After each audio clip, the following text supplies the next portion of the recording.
ദേഹമെന്നൊരാ വസ്ത്രമൂരി ഞാൻ 6 അടി മണ്ണിലാഴ്ത്തവേ, ഭൂമിയെന്നൊരാ കൂടുവിട്ടു ഞാൻ സ്വർഗമാം വീട്ടിൽ ചെല്ലവേ, മാലാഖമാരും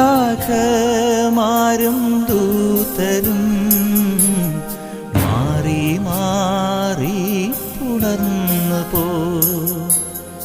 ആധിവ്യാധികൾ